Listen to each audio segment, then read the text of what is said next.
warahmatullahi wabarakatuh. Perkenalkan, nama saya Rahmat Esa Putra, NIM 170600079 dari Konsentrasi Ekonomi Publik. Sesi pembelajaran Senin pukul 13.20 sampai 15.50. Baiklah, di sini saya akan menyampaikan dua subtopik mengenai tantangan ekonomi politik.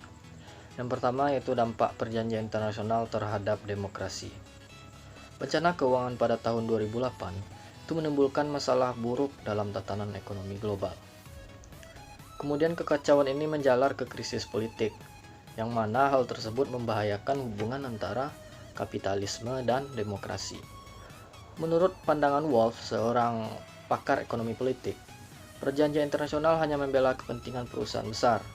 Kemudian argumen ini sejalan dengan Profesor Lawrence Summers dari Harvard yang mengatakan bahwa perjanjian internasional itu ditinjau bukan dari seberapa banyak negara yang cocok dengan perjanjian tersebut, ataupun seberapa banyak penghalang yang harus dihancurkan. Akan tetapi perjanjian internasional itu harus ditinjau dari apakah warga negara dari masing-masing negara dapat diberdayakan.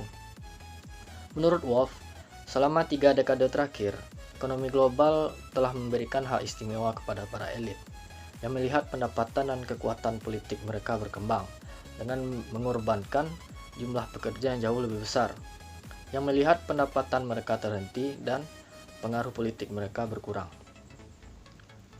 Aturan ekonomi global itu memungkinkan pekerjaan diabaikan dan modal dialokasikan kembali dengan cara yang tidak menguntungkan bagi pihak yang memilih dalam pemilihan umum.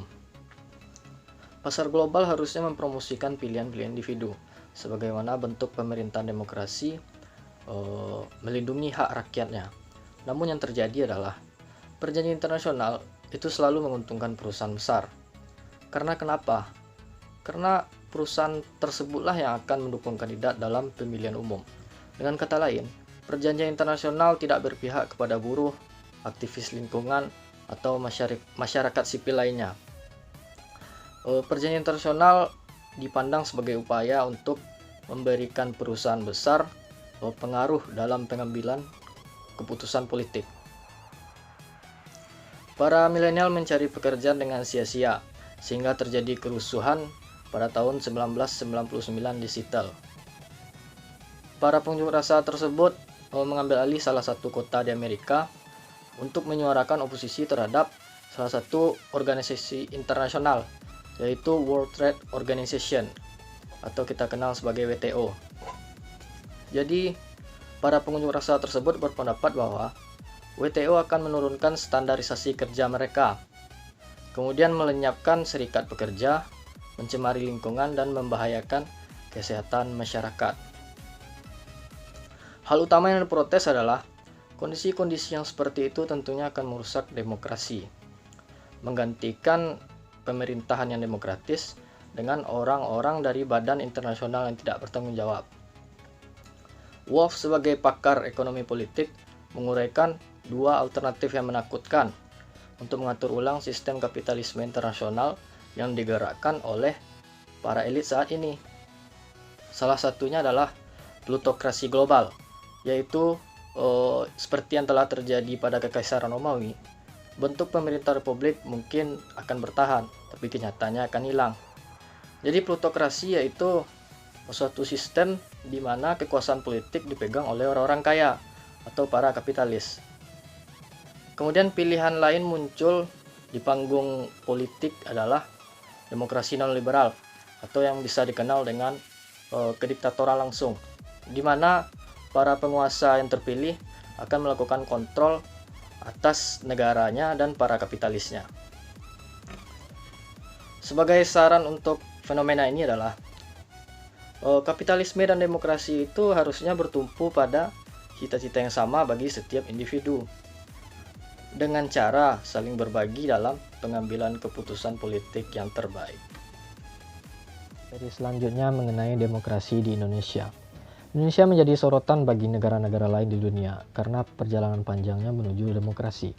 Menurut Friedman dan Tiburzi, masyarakat Indonesia memiliki kekuatan politik, kebebasan bersuara, hak sipil, dan hak politik. Pengalaman Indonesia itu berfungsi sebagai suatu keberhasilan demokratisasi dari kesulitan dan tantangan dalam konsolidasi demokrasi.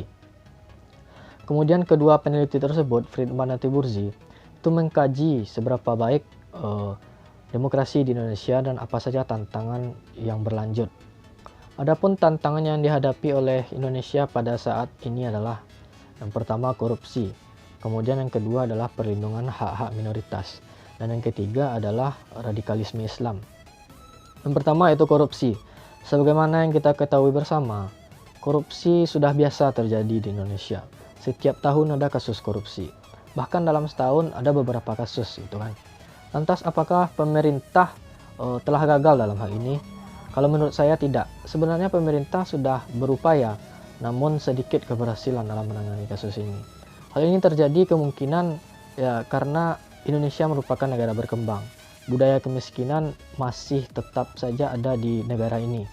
Budaya kemiskinan inilah nantinya yang akan memicu terjadinya korupsi. Kemudian yang kedua adalah perlindungan hak-hak minoritas. Saya ada dua contoh kasus, yaitu yang pertama pada tahun 2002, yang mana para oknum Ahmadiyah itu melakukan pembakaran gereja. Kemudian yang kedua adalah kasus FPI dan HTI, di mana kedua organisasi tersebut membakar tempat ibadah dari golongan Ahmadiyah. Kita melihat pada dua kasus ini, itu hak minoritas terancam dan dapat mengganggu demokrasi. Kemudian yang ketiga adalah radikalisme Islam. Ya, saya kurang setuju dengan kalimat radikalisme Islam, karena tidak ada satupun agama yang mengajarkan tentang kekerasan ataupun terorisme. Mungkin maksudnya di sini adalah aliran-aliran sesat. Dan telah saya ceritakan tadi bahwa Ahmadiyah itu melakukan kekerasan atau pembakaran terhadap gereja. Inilah yang disebut dengan radikalisme Islam, yaitu aliran-aliran yang melenceng dari ajaran-ajaran Islam.